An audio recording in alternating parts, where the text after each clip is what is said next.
Hi, everybody. I'm Christy Bryant with the Best of Austin Living team, and I am really excited that Michael is here today. And Michael, what are we going to talk about? We're going to talk about protecting your plants during the winter. So I have a confession, Michael. Sure. So Michael and I live in this same neighborhood, and this hmm week I keep on wondering, do I need to uncover my plants? And what I will do is I will drive by, well, I would drive by Michael's house as it is driving out of the neighborhood, and I go, well, he still has his covered. hmm So, we had an interesting weather week last week. I know a lot of Yes. people covered their plants, but then the last couple of days, it's gotten into the low 20s again. Yes. So, really curious, like Michael, if there was just one cold day where it's like 32 degrees, would you be covering all your plants? For me myself, no. And there's a couple of different reasons for that. What primarily is it's what I choose to put in the ground and to cover. But the other thing is I know the cold tolerance of my plants. And I also tend to hydrate well during a freeze.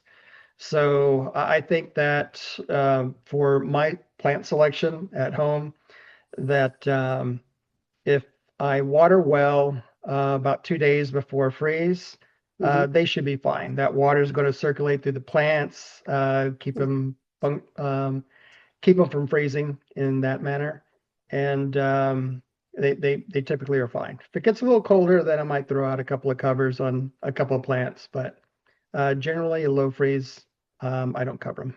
You just water them. Yes. Interesting. So, if we don't have a good grasp on the plants that we have and their tolerance, what hmm what do you suggest? Do you suggest we reach out to somebody like you, or that we go and use? I know I have the picture of this app. Go and look at hmm what my plants are like. What would you suggest? Well, I always do a lot of research in whatever I do, and Texas A&M is a good resource. Whenever I Google a question, I'll add in the term or add in the letters TAMU, and it'll pull from those resources. So I generally get good advice from them. Oh, that's smart. Um, but it's covering plants seems like it's a simple task, but it's a little bit more complicated than one thinks if you want to do it right, not waste a lot of effort, and make sure that your plants weather through the winter conditions just fine.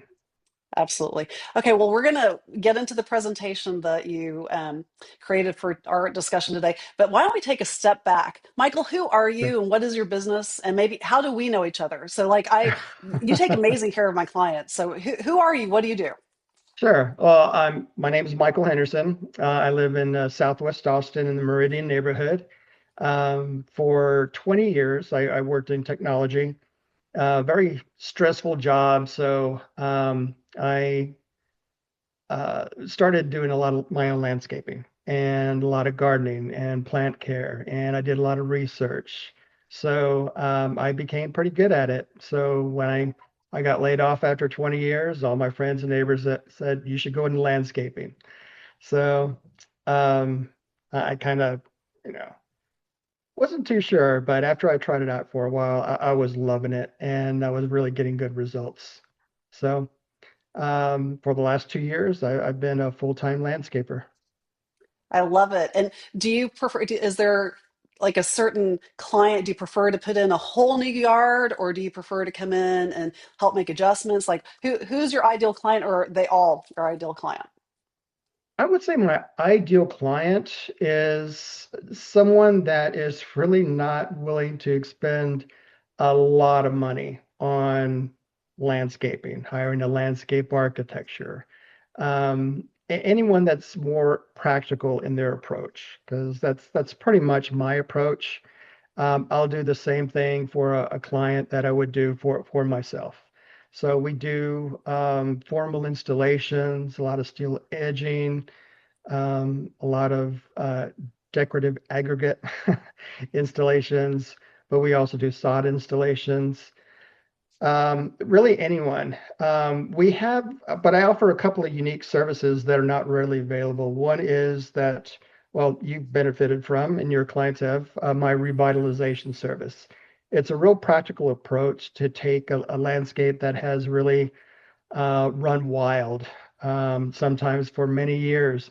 And we'll come in, do a thorough assessment, and pretty much make it look really nice and neat, taking care of removing all the weeds, pruning all the plants, make it look beautiful once again.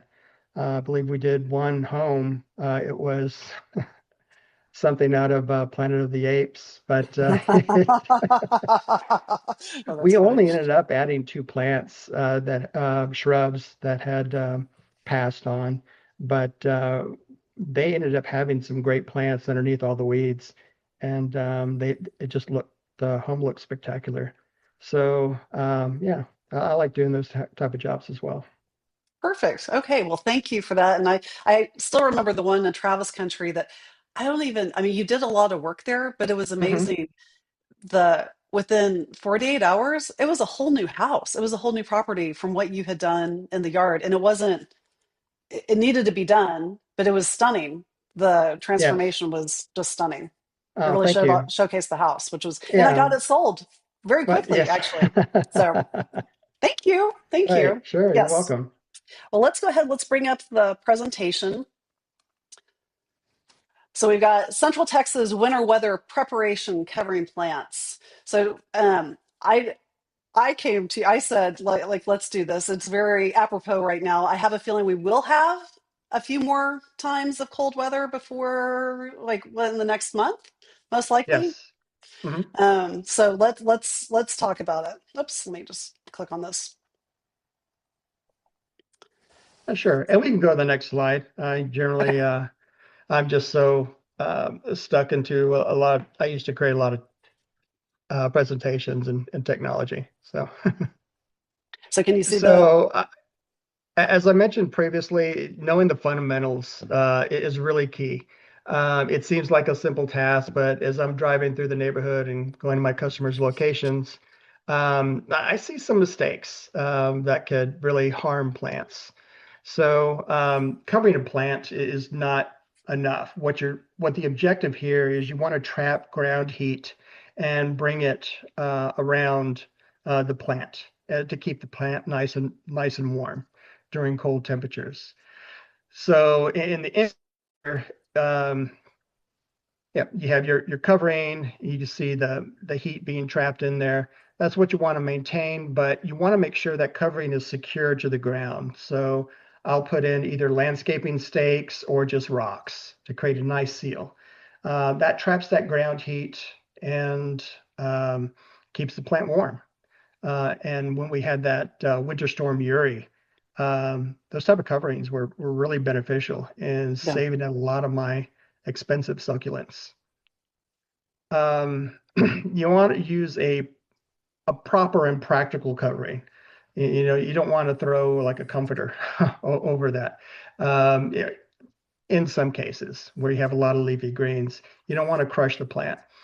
I typically use you want to use something practical as well, something that you really have on hand. Bed sheets, um, towels will work fine in a lot of cases. And what I use is a couple of years back, I did the interior house painting, and I had a lot of these canvas tarps. Well, the painting's done, but I saved those tarps, and they are just wonderful for covering plants. So that's what I'm using now. So use something around the house, use something practical. Um, what you also want to do is you want to insulate the ground. So add some mulch before the freeze hits. That'll help trap that ground heat as well and protect those roots from the cold. Well, Let's see here. I mentioned before, water those plants. And the reason is here in Central Texas, water is a good conductor of heat. So it'll draw that heat from deep in the ground up towards the plant. A lot of times we'll go on Google and learn about hydration, but they're meant for like zone 5 or 6, farther up north. That's more of a factor of keeping the plant hydrated itself because freezing temperatures will draw moisture out of the cellular structure of the plant and destroy it. So that's what well. kills plants up But north. That But brings down up two here, questions for me. What zone do yeah, we live in? uh, we specifically live in 8B, 8B. but on Okay. the other side of that golf course next door is zone 9. Oh, that's funny. So, Okay, so we're on the edge of yeah, I tend two. to be very specific with my plantings as well, but 8B, 9, it works. And then you mentioned earlier that you watered 2 days in advance. Did you water both days, or basically 2 days in advance and then not the day before the freeze Yeah, or the not day the of day the freeze? before. Okay. You're not going to get a lot of evaporation during freezing temperatures. So as long as you get the ground saturated and well, get it moist, that should be enough. Okay. And I think next you have move containers indoors. Yeah, it's a lot easier than covering those. I see some people covering the containers, but the containers themselves are exposed. That cold the cold air will just go right through that container and do a lot of harm to the roots.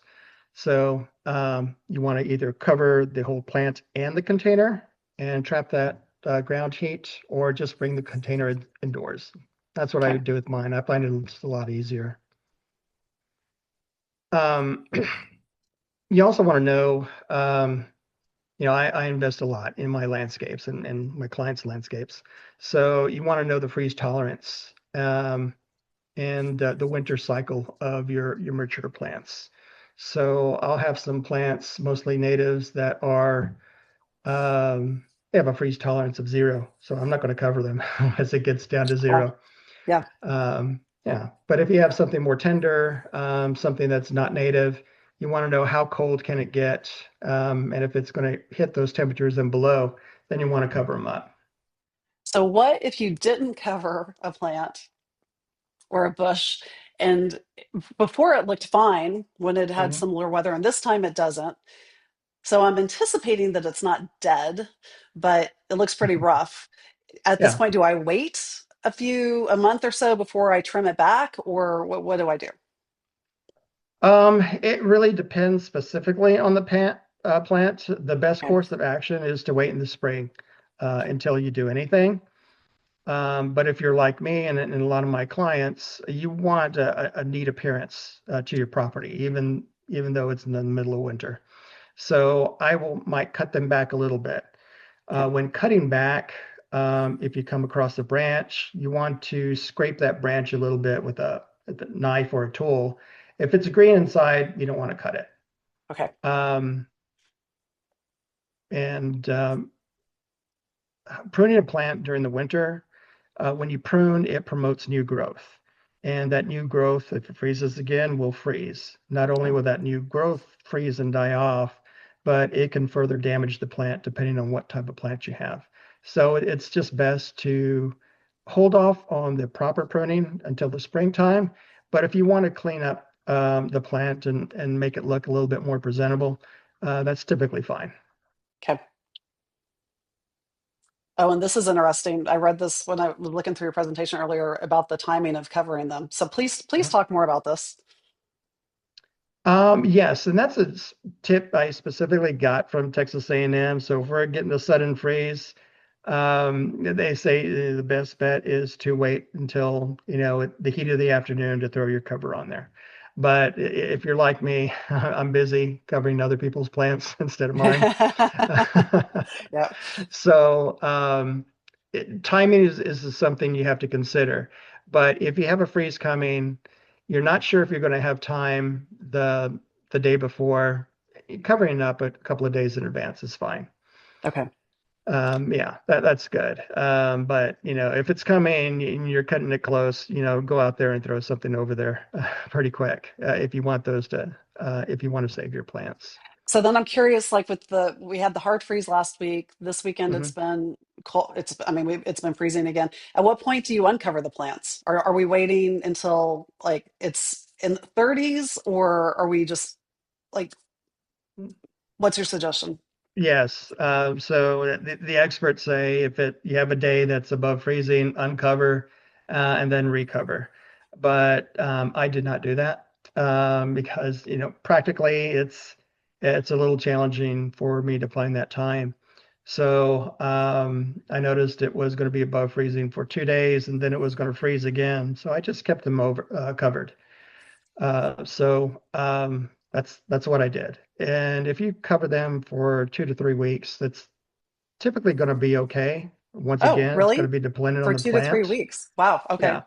So yeah, like when we had that big freeze, it those covers stayed on for quite a while, Yep. and they should be fine because the plant's metabolism is going to slow down in the cold, and it's just not going to need a lot of, sunlight. It's not going to be growing that much. Okay. So it's okay if you extend that. I wouldn't cover them up for the entire winter because, you're going to lose your plants that way. They do need something to, help sustain themselves through the winter, but 2 to 3 weeks is fine. I'm thinking maybe I need to um, uncover mine tomorrow. So what do we need to avoid? Okay. Well, this picture, I actually follow the link that was provided on a neighborhood's gardening forum. And any covering that does not secure to the ground, you want to avoid because you're going to lose all that heat. As you see in the picture, that the tree has a nice cover around it, but there's nothing connected to the ground. So all that heat generated from the ground, that just goes into the air. There is really, the plants are not going to generate heat either. So the temperature inside that cover and outside the cover are going to be exactly the same.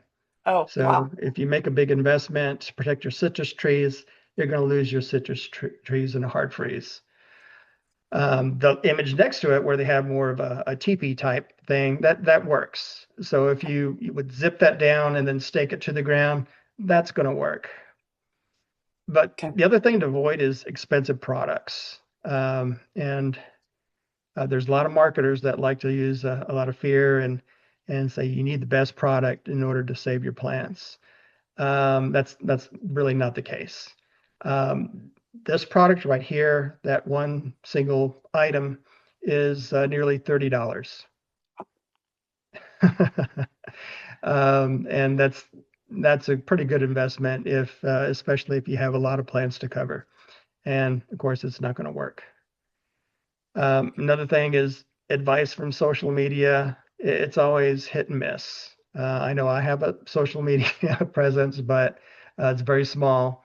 And I do get some good advice from social media, but I tend to follow those with, you know, PhDs in horticulture or Where it says TAMU. that Yes. have been doing this for decades. So I look around, but anything that's promoting the best type of product out there, um, or get a lot of Epsom salts posts. Oh, No, I don't those know don't about that. work. People say that Epsom salts are supposed to work for, I've never even heard that.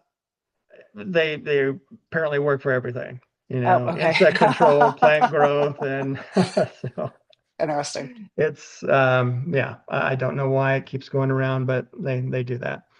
Um, Clear plastic covering. That's another thing that should avoid. Technically, it does work, but the problem with clear plastic is that you're going to get large temperature swings. Hmm. When the sunlight hits it, it's going to warm pretty well underneath that covering.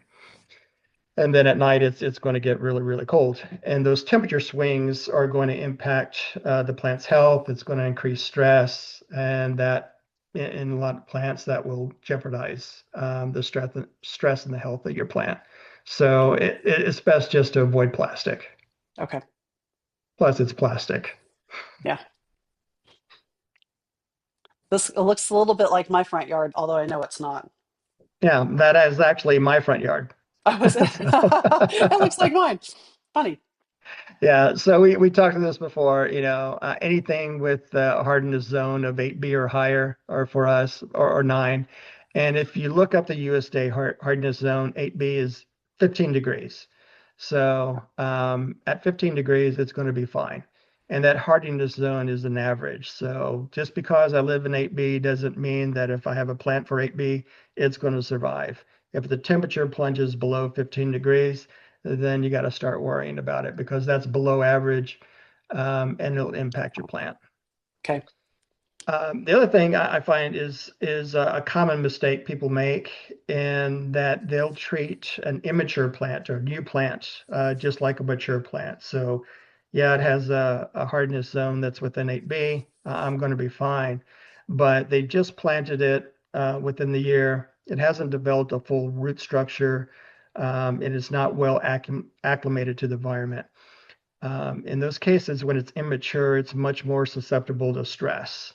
And I would cover those up if you planted anything within the year, just to protect those, let those have a better chance of maturing in the ground cover. Once they're mature, they should be fine. Okay. And I see a lot of the opposite in here. So, well, this is a drought tolerant. It's a xeriscape plant. I'm going to plant it and I never have to water it. And that's not the case. You have to pretty much keep up regular watering for the first year in order to become established, and then it'll be fine. So if you've had the plant for at least a year, then maybe it's mature at that point. Correct. Correct. Okay. Okay. Yeah, and appearance, it'll tell you if it starts to bloom out. The general rule of thumb that I hear is, the first year it sleeps, the second year it creeps, and then the third year it leaps. But if planted properly, and what I see in our plantings is that it'll start leaping within a couple of seasons. So it Okay. really depends on the conditions. Okay.